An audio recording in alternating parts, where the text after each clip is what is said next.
Good morning and welcome in. Welcome into the early bird class this morning. We're here at the Greenville campus, 33 Market Point Drive in Greenville. Happy to see you. I'm glad that you're up this morning for those and those that will see it in their time zone. We're happy to see you, and of course to the mother campus in Greenwood. That's 210 Pansy Road. We'll be there this morning around 10. And then to, of course, the virtual campus and to all of our global connections. I do have to give a shout out for two things: the Successful Living Facebook page, as well as the Chat About Life. I thank all those who have joined, like, share, post, and follow, and commented. This is the month of November, and we're going to dabble into the next version of you. And I think one of the significant things is who you are today will not be who you will be in the spring. But one step that many people are missing is the step of healing, closure, removal. So we're going to dabble into that. Of course, our base is, and we were just talking about it before we came live, Galatians 5:1. We're looking at section C and D. Be not entangled again with the yoke of bondage. But before you deal with that, you got to deal with the first phase, section A, stand fast in the liberty wherewith Christ. And I think a lot of people hadn't really realized that when you come to Christ and you have gone through the process, you are being reborn, regenerated, renewed, re-strengthened, reorganized. And I think sometimes we take the gifts and the presence, and we leave out the roadmap, the principles, and the structure. So when you look at the latter clause, it says, be not entangled again with the yoke of bondage and yokes and bondage. And I use the term coming into this month, they hurt you. And most people hide hurt, never want to deal with hurt, never want to address it. So the key word would be, how do I handle the pain that I am presently living in? So here's what we have to understand. Hurt equals pain. Pain affects the present as well as the future. Pain will reshape who you are, how you think, and what you plan to become. And so what happens is because pain and hurt makes people feel vulnerable, it creates two types of concussions. It creates a spiritual concussion because it hinders spiritual growth, and it hurts as a human form. My feelings, my confidence, all have been wounded many times, not by the actions of a person, but by the words of a person. And here's the number one thing, one of the top things you have to realize. Most hurt is intentional. It comes from situations where you're not competing, but someone or something is competing with you. And you don't even know they're competing. It could be a civil rivalry. It could be a work rivalry. It could be a number of things. And you're not in competition. You're just doing your best. But because someone else doesn't feel comfortable in their skill set, their gifts, their talents, they will intentionally misinform, miscommunicate you. Trying to eliminate their threat. Yes, they try to eliminate what they think is a threat. Mm-hmm. And they see you as competition. They don't see you as partnering. They don't see you, they try to stifle your development. Yes. And so here's the thing. When you have had a variety of these type of experiences, number two, fear comes from the past. It will always hinder growth. Fear comes from either being trapped, bruised, broken, attacked. It hinders growth. Fear comes from the unknown. Because someone has stolen your confidence, someone has wounded your present, and it's very challenging to move forward. Now, here's what fear does. Fear makes you think it's safe. But fear cheats you out of your present, your future, and it stifles the ability to build legacy. So if there was a third word I want you to do is, and in your devotion and in your prayer, is, Lord, help me to grow into legacy. Everything that you put in me, help me to birth it, protect it, and grow. Now here's a couple things. And this is contrary to popular belief. This is an opportunity as the things tend to slow down. I think the time changed. We got back an hour. Some people still look like they missed that hour.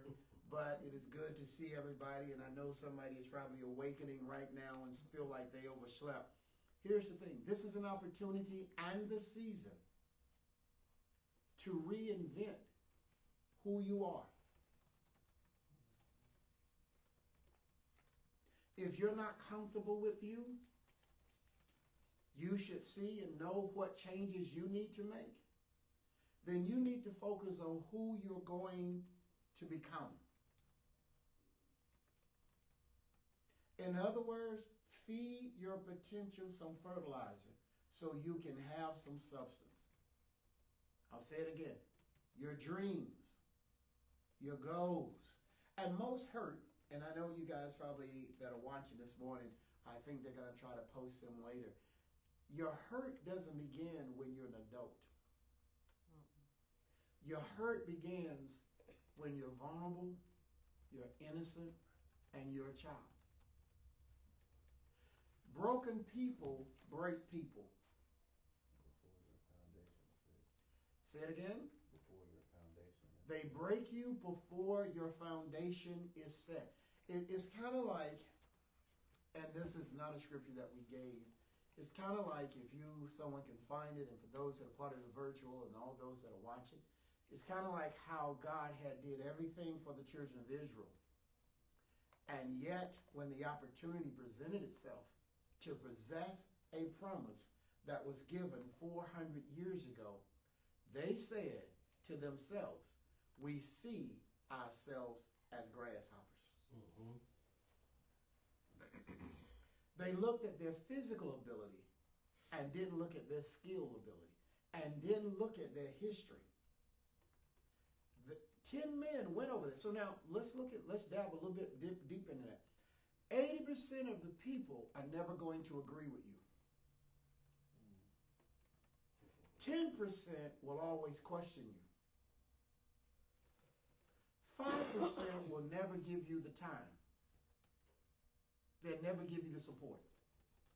You have to find that 5% that will work with you. If you're in a crowd, you're not safe.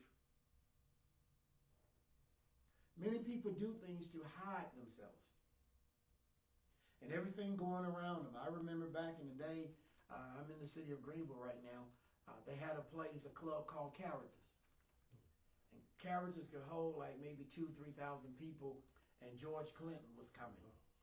And so I was with the radio station, and we went, and it was the perfect place to hide because there were no church folks that could see me. You can hide from people, but you can't hide from God. See, and this is something I'm going to break out, and it's probably going to make your eyes a little bit this morning. I heard the great Jay-Z say this: things don't happen to you, they happen for you. And I recommend, I was last night, because I'm always reading articles, and there's an article on Jay-Z, and it says how Jay-Z reinvented himself. Where he was, he removed himself from a lifestyle that he knew couldn't take him to the finish line. So it is on YouTube. Look up the reinventing of Jay-Z. And he talks about it. And he said this himself. Things don't happen to you. They happen for you. We have to shift how we see the hurt. We have to shift how we've been left out. The problem is we don't listen to Maya Angelou when she said this. When people show you who they are, Believe them. you are the CEO of your life. We let people in and let them on our bus. But really, 95% of the people on our bus need to be let off our bus. She said, you're the CEO of your life. Hire and fire as needed. And when people show you who they are, we struggle with that, don't we? You know why? We get used to the hurt. Try to make excuses for it. Yes, because hurt is more familiar. Come on. Hurt becomes a comfort zone rather than an opportunity. Can someone tell me what an opportunity is going to do to you? And it does it right when you're hurt and you feel terrible. What does an opportunity do for you that you don't want? It's either a path forward or a path back, depending on what kind of opportunity it is. Okay? Opportunity has a cousin word called challenge. And see, the problem is, it's because I'm hurt, I don't want to fail. So I don't want to be challenged. In order to do better, to get better, You have to stretch. The hard piece of the chicken. you have to eat the hard piece of the chicken. Take that liver shot. You're going to have to hit me in the liver. But I'm already hurting. So listen to this. Which means we have decisions that have to be made.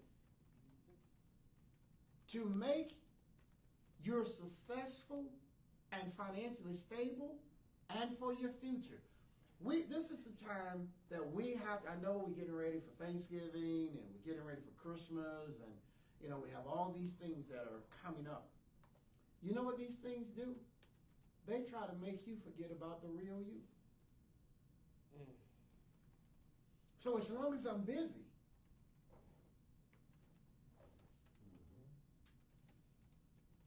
I have a few wins, but I don't have any major wins. Because major wins are going to challenge you.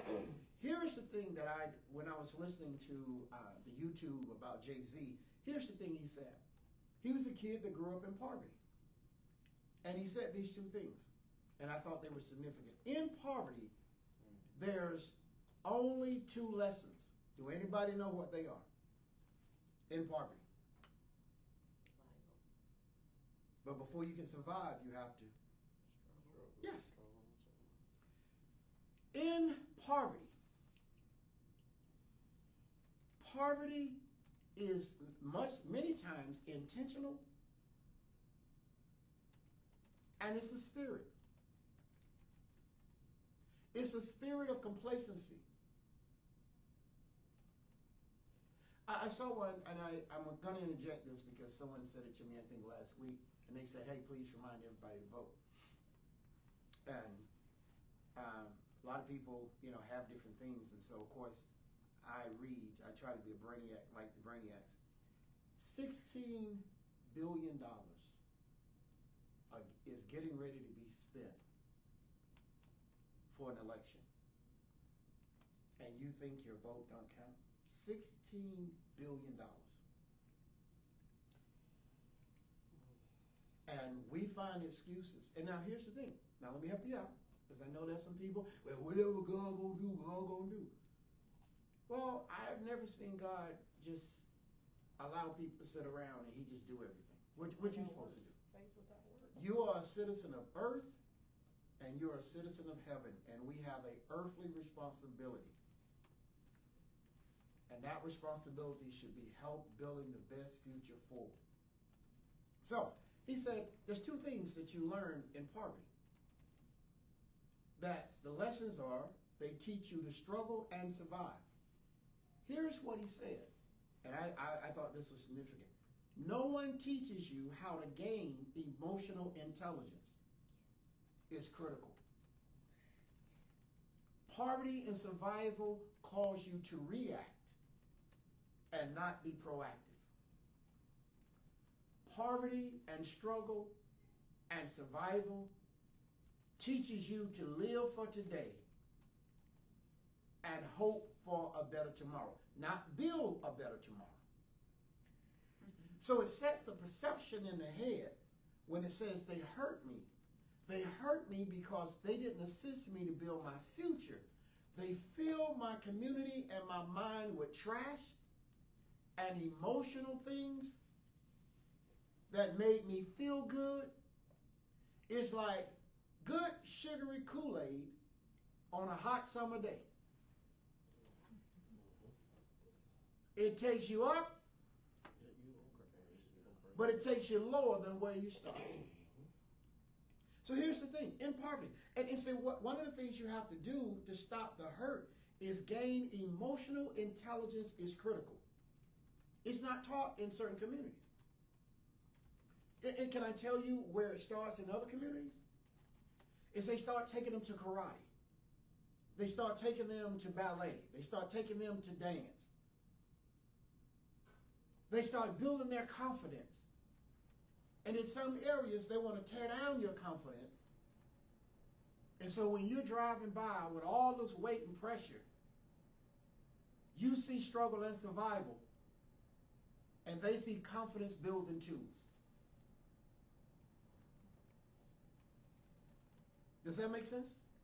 Here's the other thing. So I said again, I was listening to the reinventing of Jay-Z on YouTube, so I encourage you to look at that. Here's what we're going to discover in the fourth quarter, and this is going to be a little bit shocking because I hear it constantly, especially being supposedly a person of the cloth and all those things that they make us. And I was talking with Miss Teresa Henry out of New Jersey and New York. She's a financial collaborator for Prime America. I hope I said it correctly because they're big on how you say Prime America. Prime America. I don't want no trouble because she might be up this morning, you know. Them old people be trying to talk junk, but that's okay. She's really knowledgeable. I give her grief. Here's the thing. She sent me something. I had heard this, but I never really studied this. There's approximately 500 verses in the Bible on prayer. Fewer than 500 on faith. And more than 2,350 on how to handle money and possessions. Facts. Approximately 500 on prayer. 50-50 prayer, 50-50 faith, 2,350 on how to handle money in the Bible and possessions. What religious practices have taught you to be poor and beg God, and the only way you can serve God is through struggle and survival and asking God to drop manna from heaven rather than plant a seed in the ground that can help you build your future, establish your senior years, and have something for your children to build on.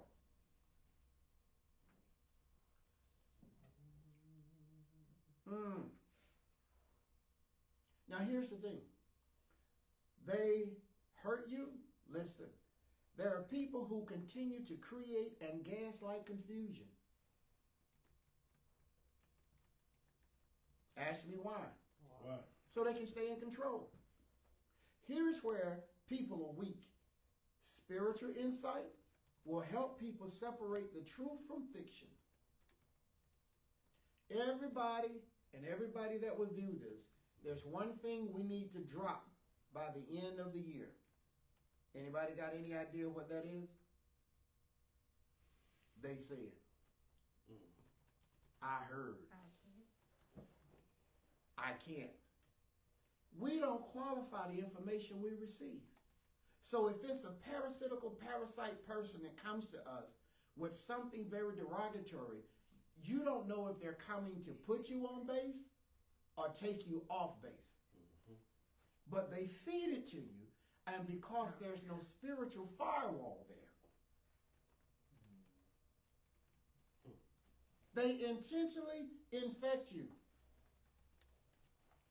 They take one snippet of a commercial. I'll give you an example. back in the day, there used to be pharmaceutical salesmen. And there probably still are some. Mm-hmm. But pharmaceuticals went to the TV. Now they tell you what to tell your doctor. And most people don't even know what their blood type is, and they're going to tell their doctor about something that they saw on TV. They tell you about what they want you to purchase and tell your doctor, but then if you listen to all the side effects, it takes up the other 45 to 50 seconds of the commercial.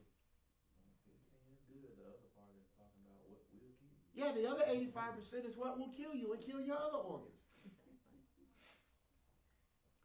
Spiritual insight will help people separate the truth from fiction. God's not the author of confusion. That's right. This is something we have to get in our mindset. Listen to this.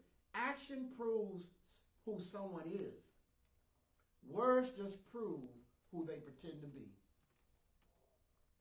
I'll say it again. Action proves who someone is.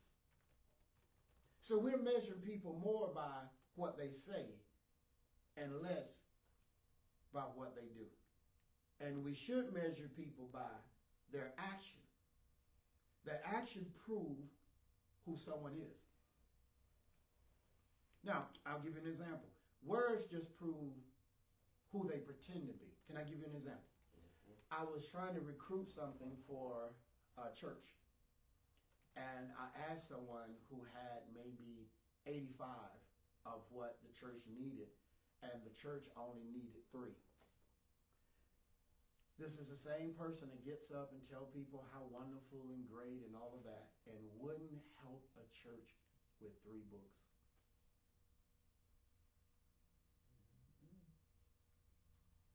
Three books. They're stuck in the 70s. This church is stuck in the 50s. And this information would at least bring them to the 80s.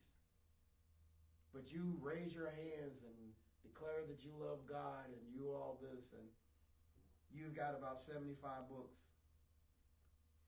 And you can't give a church 3. Actions prove who someone is. You have been pouring into people who never planned to pour into you. Many times you think you have tendency or you have history with your company, but your company doesn't have history with you. Because the company can end the relationship and the company still exists, but you've put all of you into a company. And they let you go on the 1st, the 15th, or the 30th. Your card no longer works.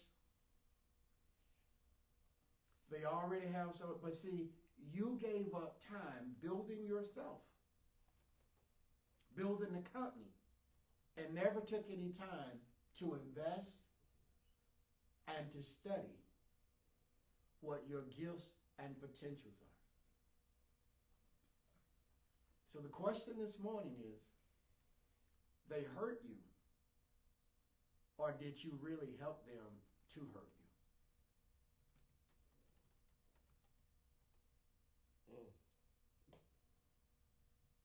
They hurt you because they fulfill a void in you.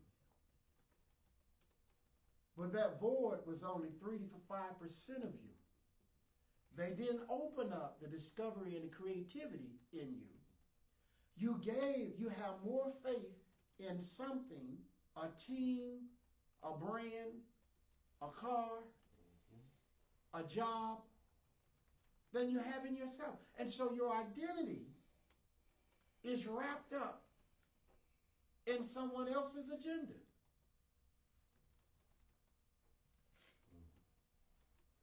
They hurt you, as you say, before your foundation can be set. So you can never consider to maximize who you are. And they play with your emotions, but they never get you to be intelligent and articulate. to have emotional intelligence. And then when somebody try to point out the emotional intelligence and you try to dumb yourself down to make. You said it. You dumb yourself down. And then get mad when someone's bringing you better information.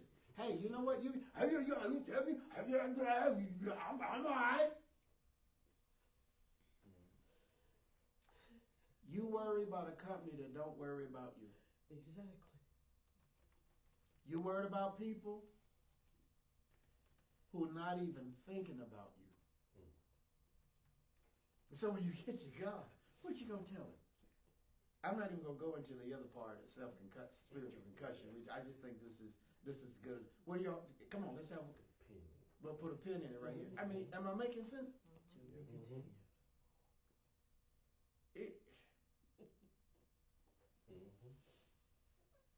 What does a brand ever give you back?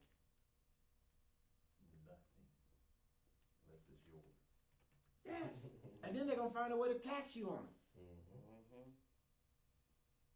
It's like a game show. You want a car, but before you can take the car, you got to pay those taxes. You got to pay those taxes. It's like that with the lottery too. You hit that lottery, you got to pay the taxes before you get it. Yeah. So everything you get. Them taxes. So when are you going to see you?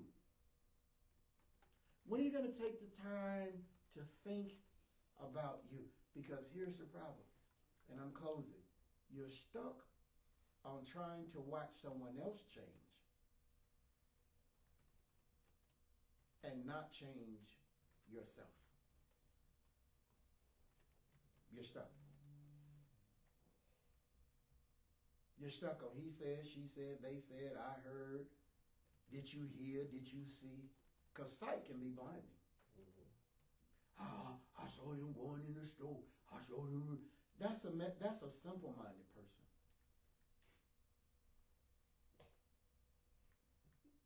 Raise your game. Elevate your mind. There's some conversations that don't need to be in your space.